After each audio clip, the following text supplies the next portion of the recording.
Salut Monsieur Nicolas et bienvenue sur Jab Life. On est à Montréal, pas avant l'UFC 315 et le combat de Benoît Saint-Denis. Déjà, je voulais savoir, Nico, il y a quelques jours, tu as pris l'avion. On avait juste appris le forfait de Joël Alvarez pour ce combat contre Benoît Saint-Denis. Est-ce que quand tu as pris l'avion, tu savais qu'il y aurait déjà un remplaçant ou tu savais qu'il y aurait un combat, quoi qu'il arrive, pour Benoît à Montréal? Non, du tout. En fait, ce qu'on savait, c'est que l'UFC allait faire le maximum pour nous trouver un combat. Et l'UFC nous a dit, prenez l'avion. Et à partir de là, on n'avait même pas de proposition d'adversaire quand on a pris l'avion. Est-ce que tu peux nous raconter comment ça s'est passé? C'est quoi le système pour vous trouver un combat dans ces cas-là? Est-ce que vous êtes très impliqué? C'est l'UFC qui vous dit il y a tel nom et on choisit? C'est eux qui choisissent pour vous? Est-ce que tu peux nous résumer ce processus? Déjà, la première chose, c'est qu'il y a un long délai d'attente, à un moment où on est super flou et où moi, j'ai des managers, des gens qui vivent au Québec, etc., qui me disent j'entends tel et tel nom circuler, mais pour l'instant, on n'a pas de proposition. Et puis, au bout d'un moment, tu reçois un mail de l'UFC qui dit voilà, il y a un tel et un tel qui peuvent être disponibles. Et donc, à partir du moment où tu reçois ce mail, tu commences à regarder les noms et tu dis voilà, quel est le nom, quel est l'adversaire, comment il est, quel est son palmarès, etc. En l'occurrence, nous, sur la scène locale, sur la scène canadienne, on avait deux noms. On avait un gros prospect, un mec qui a 9-1, qui avait donc un beau palmarès. Mais quand on a creusé, on s'est rendu compte que le niveau d'adversité qu'il avait eu, il n'était pas très fort. Donc, beau palmarès, mais avec un niveau d'adversité pas très fort. Et puis, on avait Propelec, qui est vétéran UFC. Personne l'a fini depuis 2013. Quand il se fait finir en 2013, c'est contre Kevin Lee. 2 combats à l'UFC, contre Nordin Taleb notamment. Sur ces 3 derniers combats, 3 finishes au premier round par KO. Un profil gaucher, mais un profil de striker un peu similaire à Alvarez dans le sens striker, pas mal au sol, mais pas non plus moins bon au sol qu'Alvarez, mais bon en striking. Et donc, une des conditions prérequises par Benoît, c'était je veux affronter quelqu'un. Il y a des gens qui ont payé pour venir me voir à Montréal. Il y a des gens qui ont payé leur place. Il y a des gens qui vont payer pour voir le pay-per-view. Je veux offrir un combat de qualité. Je veux un adversaire de qualité. Et donc, quand il y avait ces 2 personnes-là, et qu'il y avait le prospect canadien qui était à 9-1 et qu'il y avait cet autre adversaire, il a dit tout de suite non, moi je veux le plus dur des deux, je veux le plus conséquent. Et l'expression qu'on utilise qui fait un peu rire, qui fait un peu sourire, c'est un peu un Michael Lebou version canadienne pour que les gens se représentent un petit peu le niveau du combattant. C'est quelqu'un de dur, c'est quelqu'un de fort, c'est quelqu'un qu'il ne faut surtout pas sous-estimer. Et nous, on le prend très, très, très au sérieux. Mais bien évidemment, nous, on y va pour remporter la victoire de la manière la plus décisive possible. Je te connais sur une chose, je sais que tu aimes bien préparer tes game plans, qu'ils soient aux petits oignons et qu'ils soient bien détaillés. C'est quoi la différence quand tu n'as que quelques jours finalement pour les préparer? Est-ce que tu vois même un challenge de te dire j'ai 3 jours ou 4 jours pour monter ce plan avec Benoît et avec l'équipe? Ouais, le temps est court, donc on a regardé beaucoup de vidéos forcément de cet adversaire. L'avantage, c'est qu'il a un gros palmarès, donc il a beaucoup de combats. Donc on a regardé une dizaine de ses combats, on a essayé d'analyser ses points forts, ses points faibles. Et puis hier, on a fait une session technico-tactique dans laquelle j'imitais cet adversaire et dans laquelle Benoît mettait en place les solutions qu'on a trouvées face à une imitation de cet adversaire. Qu'est-ce que tu peux nous dire sur cet adversaire justement? Qu'est-ce que je peux dire? On a un gros striker et encore une fois, sur ces 3 derniers combats, il met 3 KO, 3 finishes au premier round, notamment un super high kick, un très bon bras arrière. Donc on a un gros striker qui a un sol correct, c'est-à-dire qu'il finit avec des soumissions, il a un bon juji, il a un bon triangle. Et puis quelqu'un, encore une fois, d'endurant, qui a beaucoup de métiers et qui se laisse pas finir, pas fini depuis 2013, donc depuis 12 ans. Quand il est fini, c'est contre Kevin Lee, donc un ancien vétéran UFC. Donc très coriace, sur lequel on va faire le travail pour offrir le meilleur spectacle possible aux spectateurs. Tu penses que ça rajoute un peu de pression à Benoît? Bien sûr. Que Joël Alvarez, c'était un adversaire qui était compliqué, comme on en avait parlé ensemble, mais cette catégorie des 70, c'est tous des tueurs à gages. Le fait que ce soit un mec qui vienne de l'extérieur, tu vois, c'est un peu sa chance de revenir à l'UFC et d'essayer de s'imposer. J'ai l'impression que ça met un peu plus de pression, un peu plus un côté pas le droit à l'erreur en fait à Benoît. C'est une pression qui est différente. C'est-à-dire que quand on a signé pour Alvarez, les gens nous ont dit mais vous signez contre quelqu'un qui a 20 finishes, qui est un tueur à gages, qui est un des plus gros prospects de la catégorie. C'est un peu de la folie tout ça. Et puis aujourd'hui on signe contre quelqu'un qui a un palmarès qui est moins élogieux, qui est moins bien classé. Et on nous dit vous n'avez pas le droit à l'erreur. Et ce qu'on constate, c'est que quoi qu'il arrive, quand tu combats, tu n'as jamais le droit à l'erreur. Donc, c'est une pression qu'on accepte. Qui ose gagne, comme disait Benoît. Et donc, on l'accepte et on va prendre cette pression pour performer de la meilleure des façons. Globalement, toi, comment ça se passe cette relation avec Benoît? Parce que c'est le premier combat que vous avez ensemble ici à Montréal, UFC 315. Quelques semaines, quelques mois que vous collaborez ensemble. Comment elle s'est passée, tu vois, cette relation depuis les débuts de cette collaboration et comment toi tu te sens dans cette relation avec Benoît? Depuis le début, ça se passe très bien. On a appris à se connaître, hein, ça prend du temps. C'est un truc que j'ai dit dès le début. C'est incompressible. Et parfois, avec le temps, tu te rends compte que finalement, les personnalités elles divergent vraiment. Tu te rends compte que tu as vraiment du mal à travailler ensemble. Et ce n'est pas le cas pour Benoît. Avec Benoît, ça se passe très bien. On se rend compte que finalement, on a plein de points communs. On a plein de points sur lesquels on arrive à s'entendre et donc on arrive à travailler de manière très efficiente. Ce qui est intéressant et ce qui est plaisant aussi, c'est que Benoît, il n'est pas tout seul. Il a une équipe avec laquelle il est venu, Chris Savoca, Johan, son kiné, Anthony. Et tout ce petit groupe, il a une ambiance qui est vraiment, il y a une ambiance d'équipe qui est vraiment cool, qui est vraiment détendue, qui est vraiment plaisante. Une bonne ambiance de travail. Tu vois, hier, on a fait un travail technico-tactique et ça s'est vraiment très, très bien passé. Et donc, quand ça se passe comme ça, c'est plaisant. Maintenant, l'inconnu qui nous reste, c'est comment ça va se passer le jour du combat. Nous, on est prêts pour que ça se passe de la meilleure des façons. Et puis après le combat, on tirera des leçons de ce combat et on fera les ajustements nécessaires pour aller chercher des performances de plus en plus fortes. Je ne sais pas si tu te souviens, mais dans mon ancienne maison, je t'avais reçu juste avant ton premier combat avec Nassourdine Imavov. Et tu m'avais dit, je me souviens très bien de cette phrase, laissez-moi un an avant de voir des résultats. Ouais. Les résultats sur Nassour, on les a vus un peu plus tôt qu'en un an, je trouve, Nico. À quel timing tu imagines qu'on voit aussi une évolution de Benoît, le Benoît sous Nicolas Hoth? On voit déjà des évolutions. C'est-à-dire que moi, dans le jeu de Benoît, dans des choses qu'on met en place, dans des ajustements technico-tactiques, des choix qu'il fait, je vois déjà une belle évolution. Je vois des trucs qui me plaisent beaucoup. À quel point ça va se manifester en combat, ça c'est le point d'interrogation qu'on a toujours parce que le combat c'est une autre situation. Maintenant, bien évidemment, plus le temps qu'on va passer ensemble va être important et plus ces ajustements vont se manifester en combat. Et j'ai hâte de voir ça, surtout dans cette catégorie où on a des tueurs à gages dans tous les coins et j'ai hâte de voir comment Benoît va s'exprimer face aux meilleurs de la catégorie. On sait ce qu'a vécu l'année dernière Benoît avec ses 2 défaites. Je relativise toujours quand même celle-là, parce que déjà c'est Dustin Poirier la première, la deuxième c'est Moïcano, c'est pas n'importe qui dans cette catégorie, comme on disait, qui est remplie d'énormes talents, en plus avec la pression d'être en main event à Paris. Comment tu le sens, lui, pour son retour? Comment tu le sens, au-delà même de la technique ou du combat, comme tu nous en parlais là, mais mentalement, dans son état d'esprit? Je sens que Benoît, il avait besoin d'être l'idée. Il avait besoin de quelqu'un qui puisse lui dire voilà comment on va faire l'entraînement, voilà comment ça va commencer, voilà comment ça va finir. Fais-moi confiance, lâche le volant. Et ça va bien se passer parce que je prends en compte les différents paramètres. Et ça ne veut pas dire pour autant qu'il n'est pas impliqué. Il est impliqué. Il me dit Nico, qu'est-ce que tu penses? Moi, j'aimerais bien faire ça. Nico, j'aime ça. Nico, on pourrait bosser ça. Et je lui dis laisse-moi faire. On va organiser. Et il y aura un peu de ça, il y aura un peu de ça, il y aura un peu de ça. Mais au moins, c'est organisé de manière optimale. Dans une récente interview que j'ai faite avec Benoît, il m'avait dit je veux redevenir le soldat et plus le général. Ouais. C'est un peu ce que tu as ressenti. C'est un soldat qui participe, comme tu dis, et qui s'implique, mais qu'il a besoin un peu de ce côté. Je veux être guidé. Il a besoin d'être guidé et en même temps, il a une habitude où pendant des années, il guidait quand même les choses. Donc, rapidement, quand il y a un peu de stress, quand il y a la date du combat qui se rapproche, il a envie de reguider, tu vois, il a envie de reprendre le volant. Et moi, mon rôle, c'est aussi de lui dire à ces moments-là, on est bien, t'inquiète, on est bien, je gère le truc, parle-moi, mais laisse-moi prendre le volant, laisse-moi gérer le truc. Tu en parlais tout à l'heure un peu en off, mais apparemment Benoît c'est une petite star à Montréal quand même, quand vous vous baladez dans la rue. Tu peux nous raconter ça? Je te disais, c'est une grosse rosta.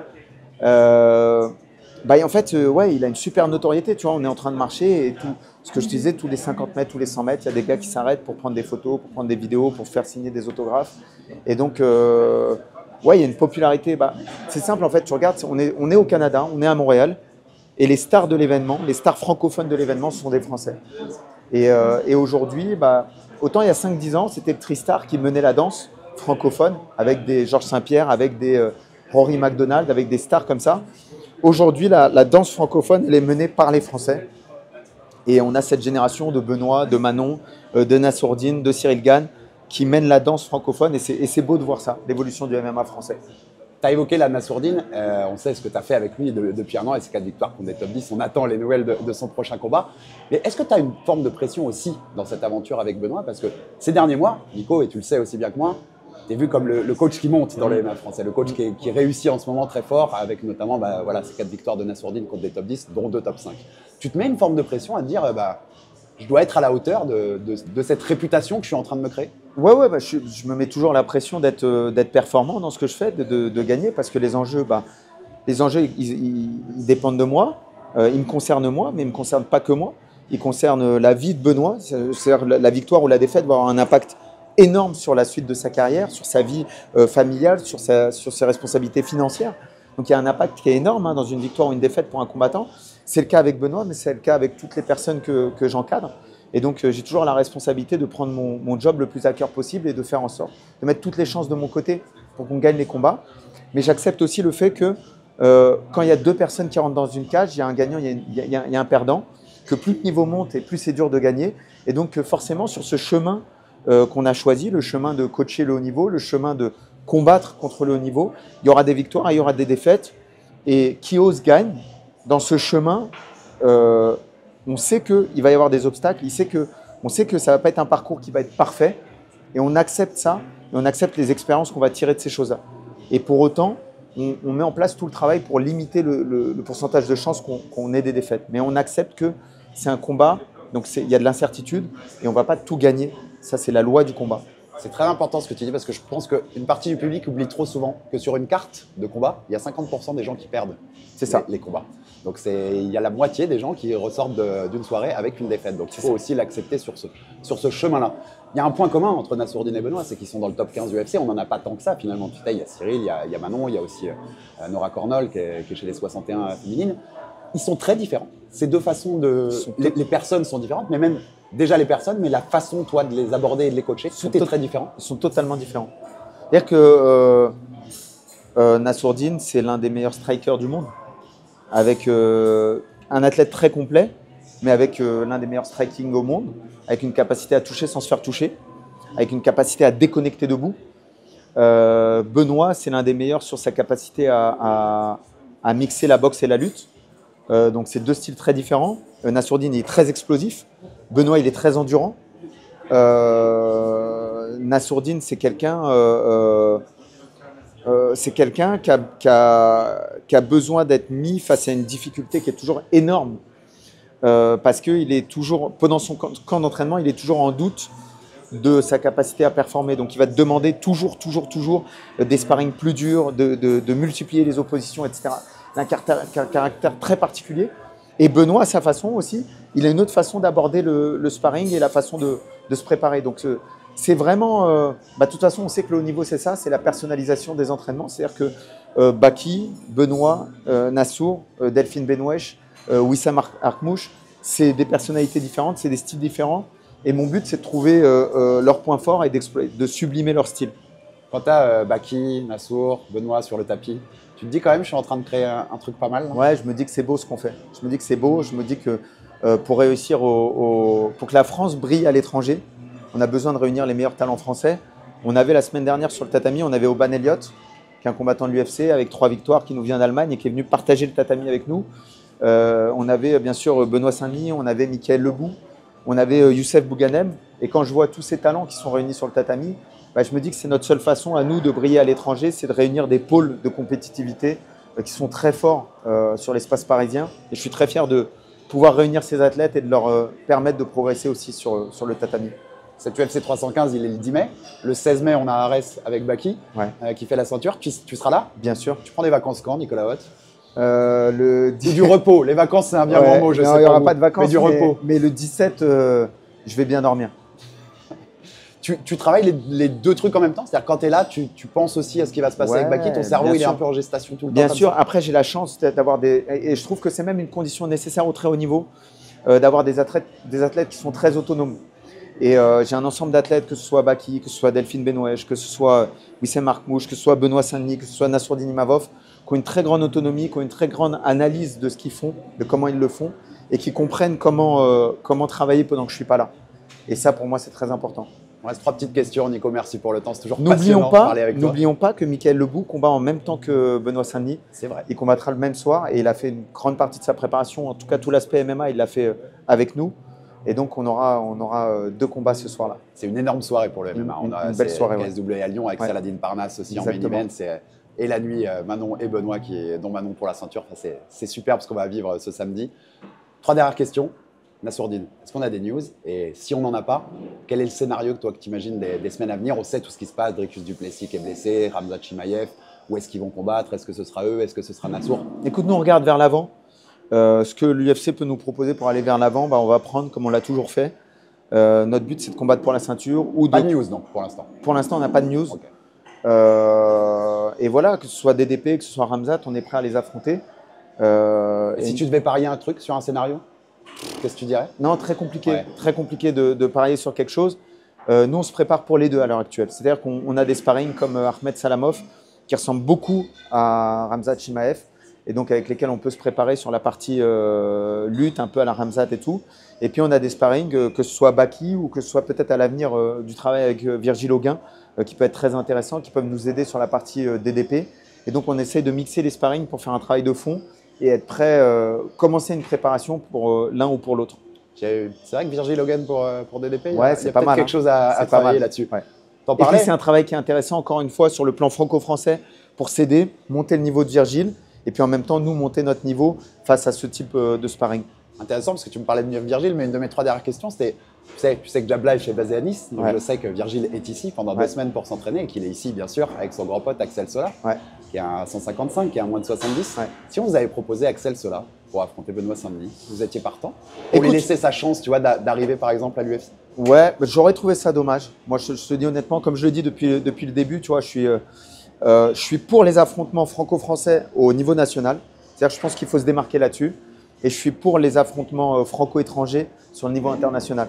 Et je pense que c'est bien pour nous, bien sûr si un jour ça arrive, ça arrivera, mais c'est bien pour nous qu'on puisse au maximum, pour tous les combattants qui sont à l'international, s'entraider sur le sol français. Tu vois, je trouve qu'un Benoît, un Fares, un Axel, s'ils peuvent s'entraider sur le sol français, un Salah, pour briller à l'international, c'est très très bien comme ça. Et donc j'aurais préféré qu'Axel il rentre à l'UFC, mais contre quelqu'un d'autre, plutôt que de rentrer contre un Benoît Saint-Denis. Et on finit. Benoît, samedi soir, il va nous remontrer qui il est?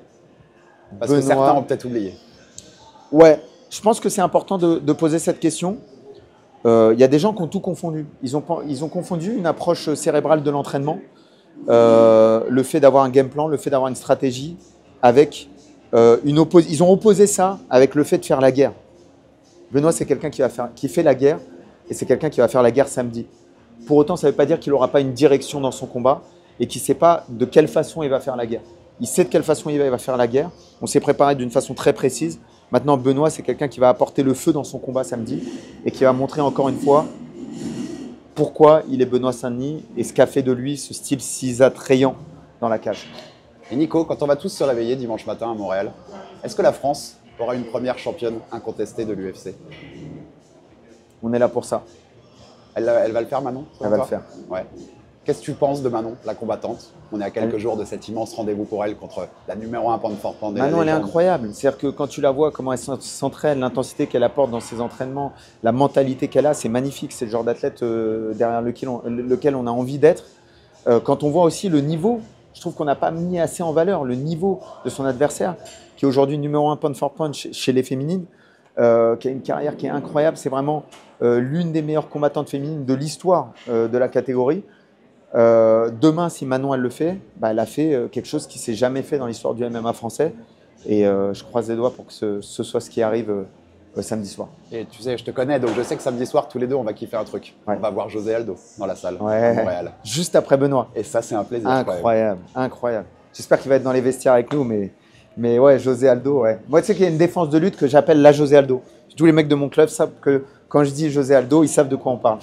Si tu es dans les vestiaires avec lui, tu me prends une petite photo, Nico. Hein. Je suis ouais, c'est José, c'est forcément. Merci beaucoup, Nicolas. Merci beaucoup. À samedi soir, plein de force pour le combat de Benoît. Merci beaucoup. Ciao, ciao.